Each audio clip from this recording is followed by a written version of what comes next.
Konnichiwa, this is Nino, a direct distributor of Lifestyle PH, a nature art organ and airsoft enthusiast.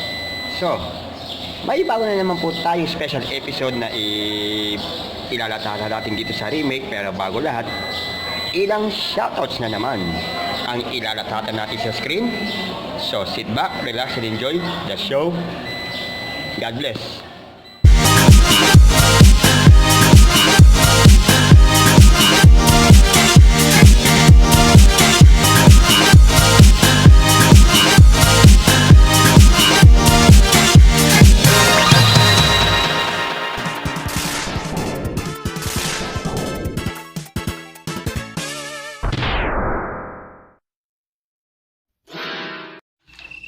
Now, we have already given the shoutout. So, bago natin simulan ang panibagong special episode na naman tayo dito, mga kapatid. Medyo, hindi lang pala medyo, talagang itong special episode na to, may mamimedyahan yan talaga. Itong segment na to, ay para ito sa isang siraulong daga na nasa order of battle ko ngayon segment na to. Eto. So, ano pa bang hinihintay natin? Pasko? Simulan na natin ang panibagong episode na sa remake na yan. O sige. On the special episode of Nino's Revenge Remake, Season 1, known as... Ayan. Pulling the cards. O yung tinatawag nating... Ibig sabihin yung ano... One more card to play. Yung natutong title dyan eh. One more card to play. Bakit? Kasi, sa title na yan, ay talagang hangong-hango ito sa tinatawag natin na about sa isang individual na kung saan na hindi porket na may mas matanda sa kanya, mas mataas ang posisyon niya, mas mataas ang sinasaodan, ibig sabihin, siya na kaagad ang tama. So, ano pa bang hinihintay natin dyan? Christmas. Bakit na kaya natin yan nang masubukan ng tinatawag natin na talagang, alam ko sa mga nanonood ng vlog ko na to sa remake, yung mga sinasabing tinatama sila sa segment na to, aba, damn sure, para sa inyo ito talaga, na talagang hindi talaga magiging kaaya-aya sa inyong panlasa. So, ano pa bang hinihintay natin? O sige. At bago natin simulan ang tinatawag natin tinatawag natin pulling the cards, eto. May tinatawag dito na may talata na Biblia muna tayo i-share dito sa segment na to. Ayon dito, sa Lucas o Luke 18, versikulo 14, galing ito sa Magandang Balita Biblia na ang sabi dito sa Bible, eto, sinasabi ko sa inyo, ang lalaking ito'y umuwing matuwid sa harapan ng Diyos at hindi ang Pariseo, sapagkat ang sino mang nagmamataas ay ibinababa at ang nagpapaababa ay siya rin tinataas. So, ibig sabihin, ganyang-gayang kayo dito sa yung mga nasa workplace ko, nasa mga ibang lugar, at kung saan-saan pa ba dito sa kasulok-sulukan ng mundong ilalim na to, sa sanlibutan na to, na napakasaksaan ng kasamaan dahil sa agawan ng yung dalawang mag-asawa na yan. Yang si Aring Ahab at si Reyna Jezebel. Kaso nga lang ito si Jezebel kasi hindi siya Israelita. Anak siya ang hari na Sidon. Kaya ang ginawa niyan, yan dalawang ugok na yan, they were so devoted to do what is evil rather than doing what is right in God's sight. Oh, kagaya nyo. Kayo mga tampulanong pendehong ano kayo, pumaputok sa buong pendeho kayo, akala nyo siguro nakakatuwa yung mga tiyatawag na yung pagmamataas nyo sa kapwa mo, inaangasan mo. Porket ikaw yung pinakamataas, ikaw yung team leader, kung ano.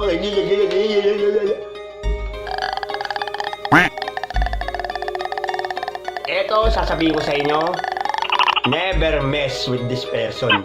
Kapag ganyang kasama ng ginagawa mo, halimbawa, nangagrabyado ka ng kapatid, tinutungayan mo yung reliyon ng iba, at kung anong-anumang klaseng kasama ng ginagawa mo dito sa mundong ilalim na to. So, ibig sabihin, sa ginagawa mong yan, of course, you already realize this means war. Kaya, bago natin simulan, sagutin mo muna siguro ang itatanong ko sa inyo ito nang maayos. Eto. Ayan. Sagutin mo itong tatanong ko sa iyo kung talagang may pandinig ka. Kaya ikaw, at kahit kanyang mga kasama mo, mga kampon na Diablo, mainig kayo. Eto. Kapag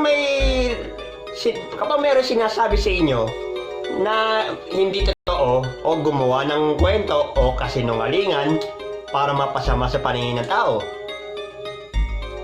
hindi ko ba sila pwede sagutin? Para ipaliwanag na hindi tama yung ginagawa nila sa akin? Even na nasa higher position na sila o mas mataas ang pinag-aralan nila sa akin at sa kahit na sino mang individual dito na mga inosente dito sa mundong ilalim. Oo, hindi lang naman nagsasagot. O syempre, para sa part ko naman, ang sagot ko dyan, syempre oo. Kagaya nyo ng mga pinagpaplanuhan nyo, lahat ng mga individuals niyan, particular na o nagawa ng masama, sasabihin ko sa iyo, any plan of yours involving evil is wrong. So, anong gagawin ko? I'll put a stop to it. Kaya yung lalo yung isang medyo yung, sabihin na lang natin yung isang tibo na mahilig sa steroid. Yes, yeah. O yung mukhang syungangot na hindi alam, akala mo kung sinong... Ala, kasi anong manungayaw eh. Ikaw nasa order of battle ka ngayon. Eto sasabihin ko sa'yo. Hindi maganda ang lahat ng mga pinagagawa mo na yung tiyatao yung ginagawa yung dalawa na conspiracy theories para sirain mo ang buhay ng isang tao. Hindi dahil doon sa nasa mataas ang posisyon. At tapos sasabihin ba, sinisisi mo ako dahil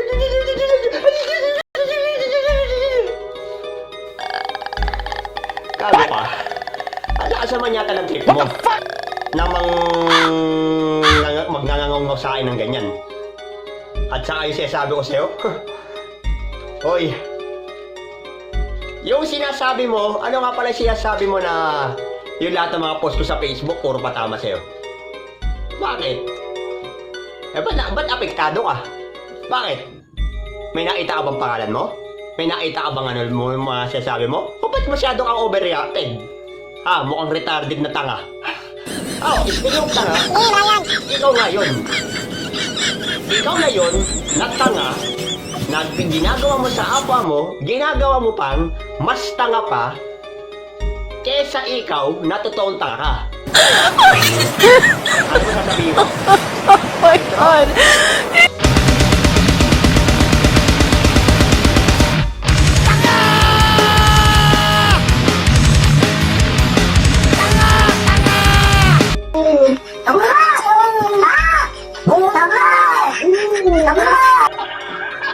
Ikaw yun. Ang dakilan tanga. Hindi na ako nagsabi niya. Yung poster nagsasabi na, tanga, tanga. Just like you, Demon. Puta na, ikaw ipalo ko kaya sa itong timo na to. Eto, ayan. Gusto mo?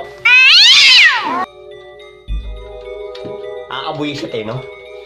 Kaya sasabihin mo sa akin na magpapaatanga ka dito dahil ikaw yung sasabihin mo, ikaw yung mataas sa rango, ikaw yung permanent, ikaw yung leader. Pero puta ragis ka, hindi mo ginagawa ang trabaho mo. Nang ginagawa ng iba dyan, wala akong mininendrop dito. Baka may magre naman sa inyo. Kaya umapit lang kayo sa iyong kinauupuan at bigla kayong malaglag.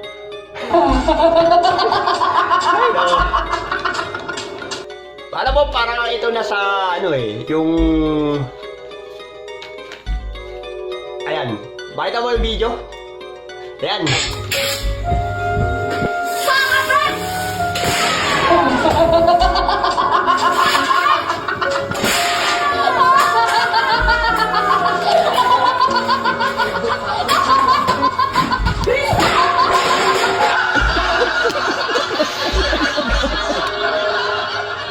Ganyan-ganyan ka talaga pag medyo abang nagluluto ka sa kusina nyo, nagwawala ka dyan, binabato mo kung ano. Ibig sabihin, tinatamang, bakit kita mo yung posto kung sasabihin mo, kahit wala yung pangalan mo, ikaw yung tinatamaan, magagalit, babatoy. Okay, tama na yan, mukhang may iiyak na dito eh. Eventually, paiiyakin ko na talaga kayo sa segment na to ngayon. Kayo, mga nasa order of battle ko kayo to, talagang nasa, talaga. Promise, nasa order of battle talaga kayo. Kaya alam mo, sasabihin ko sa inyo, mainig ka. So, ibig sabihin, even if it means war, na ginagawa nyong ganyan na attitude nyo,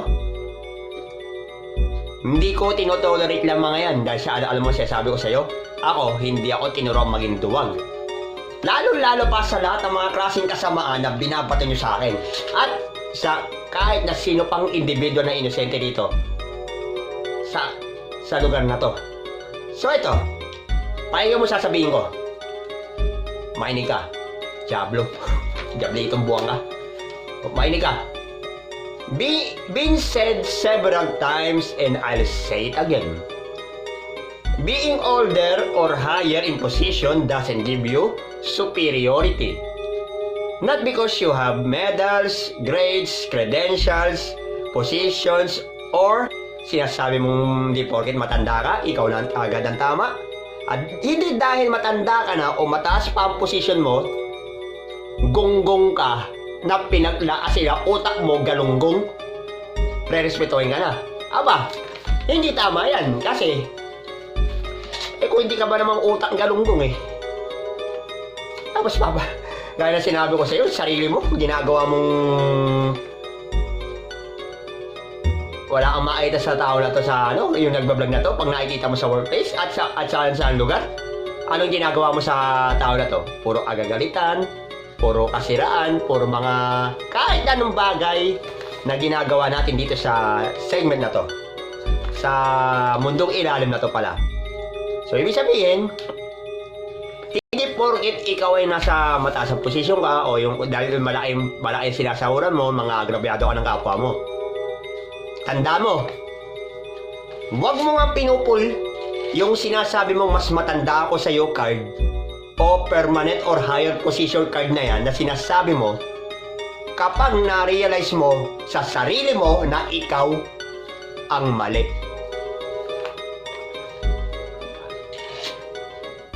Ay, tingnan mo ba sinabi ko? Ay, huwag mo nga pinupul yung sinasabi mong mas matanda ako sa'yo card o permanent ka o mas mataas ang posisyon mo o mas mataas ang kinikita mo, yung card na yan, kapag na-realize mo na sa sarili mo na talagang mali ka. O ano? O, tama ba ako o mali ka? Ulit? Tama ba ako o mali sila? Yan. Yan sinasabi ko sa iyo. Hindi cool yan. Kagaya mo, mukhang pinaglisa ultong putangin ng mukhang kuto. Gago ka. Kado ka. So, ibig sabihin, porket mas mataas pa ba ang sinasahod mo, dahil sa posisyon mo na yan, kesa sa amin, ikaw na agad ang tama? Aba, kung yung sinasabi nyo rito, sa mga vlog ko sa remake na to, at sa mga pinopost sa social media, na sinasabi mong, puro rant pa more.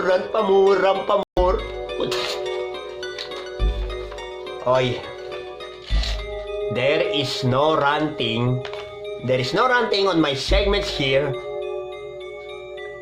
and my social media accounts there at the remake where para ipaliwanag ko yung tinatawag kong version of truth. we're not in the wrong, tandaan mo. Tanda mo, hindi ako tinuruan maging duwag dito. Dahil paano kaya ako nagagalit sa inyo, minsan, dahil alam kong pag mali kayo, pinipilit nyo pa maging tama, aba, sana tamaan ka talaga sana ng kidlat sa pinaggagawa mo na yan.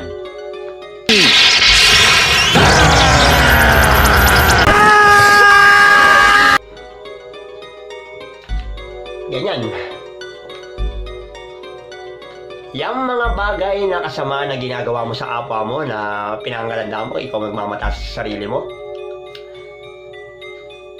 i-considera mo na lang yan magiging loan mo. Dahil kapag ang karma ay sumili sa'yo, matindi pa. Matindi pa sa breakup na shota mo, matindi pa sa... Aba, ewan ko. Kaya sinasabi ko sa inyo, huwag kang masyado magpipiling mataas dito. Yung tinatawag mong piling magaling ka. Kasi sabi, ikaw matanda, ikaw yung mataas, ikaw mas mataas yan sa akin. At kung ano na mga bagay na masamang pinagkakalat mo, na mga kasinungalingan, aba! Hindi maganda yung pinaggagawa mo sa kapwa mo na yan. Kaya sabihin ko sa'yo, one thing is for sure. Sasabihin ko sa'yo totoo, sa ginagawa mong yan sa akin at sa iba pa, na nanunungayo ka ng kapatid, nangangapa ka ng de-demoralize ka ng kapwa mo, at nang mamailit ka, nagtatawagin mong bobo, baliw tanga, tanda mo, kahit ako pa lang, tingin ko sa'yo, you are God's enemy.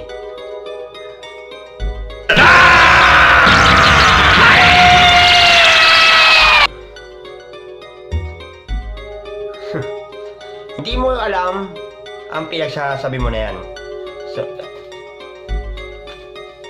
na esyo matanda ka, esyo mataas ang ano mo, hindi pa rin maganda ang klaseng attitude na yung binabato mo sa akin ngayon. Dahil ibig sabihin nun, kahit saan pa tayo kahit saan paggera tayo kahit saan pang lugar pa tayo dumating, kapag ganyan kasama na binabato mo sa kapwa mo, tanda mo, hindi maganda ang pinaggagawa mo dahil yan ang matinding kaparusahan na igagawin sa'yo ng Panginoon dahil sa ginagawa mo. Agreed? Good.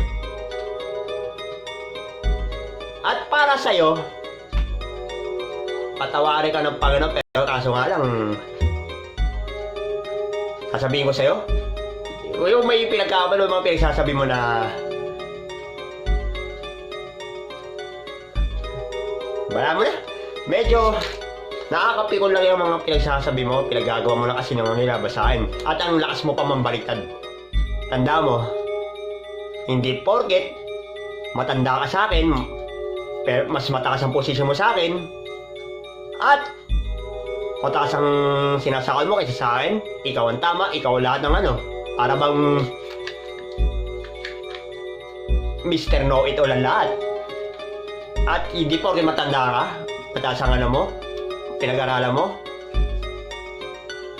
respetuhin ka. Hoy, for your information, ang respeto ay kusa ko ibinibigay sa mga taong karapat-dapat ng bigyan ko ito. Hindi sa katulad yung mga taga-sanlibutan kayo na ubod kayo ng sama. So, gaya na sinabi ko sa iyo, wag nyo nang i-pull out yung sinasabi mong mas matanda ako sa iyo o galangin mo kahit permanent ako na mga cards na yan. Dahil kapag na-realize mo sa sarili mo na ikaw ay talagang maling-mali ka. Kung ako sa iyo, huwag mo nga akong ginagawang tanga ka. Huwag mo nga akong ginagawang tanga ka. Gaya na wag mong ugaliin na mga aapak ka ng kapwa mo. Dahil kapag ang mga taong inapakan mo ay humingi ng tulong sa ama yan, asahan mo ang galit ng ama na papalo sa'yo. Tapos, so this has been pulling the cards that I have been tackled on this special episode that I have already originated, even if it means war. So, we had to end this vlog for now. This is Nino, a direct distributor of Lifestyles PH, a Denature Alcohol Gun, and Airsoft enthusiast. So, like, share, and subscribe sa lahat ng mga bago natin mga videos dito sa News Reverse Remake, Telegram Reviews, Reverse Scraps, anything and everything. So, sit back, relax, and enjoy the show. See you around. God bless. Pahabol na segment, pahabol na shoutout uli mga kapatid. Oh, shoutout din pala sa Mangkano Racing Team, Saguni Alimbebang,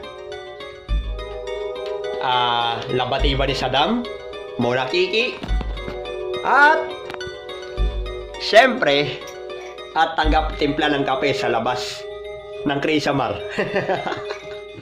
At tagabarot na lumpia sa UCC kila James. So, ibig sabihin nito about sa pulling the cards na nabanggit ko sa vlog kanina.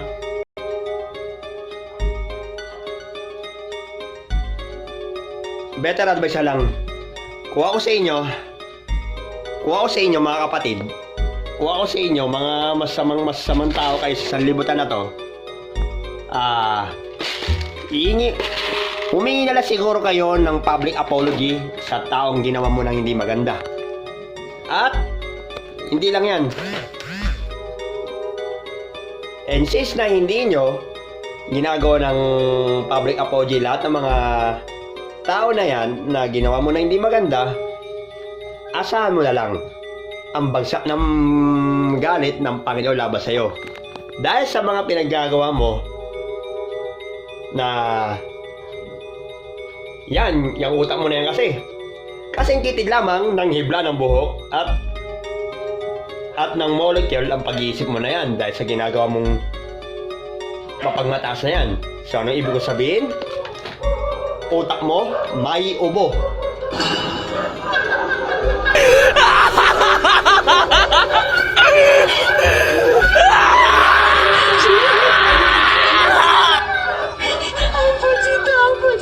Yeah, hanggang dito na lang at tigil-tigilan mo na ang paggawa ng kasamaan mo laban sa akin at sa iba pang mga kapatid. Okay, Hindi ko rin napansin eh. Dapat hindi ako naging manhid sa damdamin nyo. Hindi, okay lang sa amin. Wag mo na lang kaming intindihin. Kaya naman, baka gusto nyo nang gumanti sa akin yun. Eto, libre-libre. Nakabaladra na mukha ko. Sige na, para naman matupad ang pangarap nyo. Promise, hindi ako gaganti.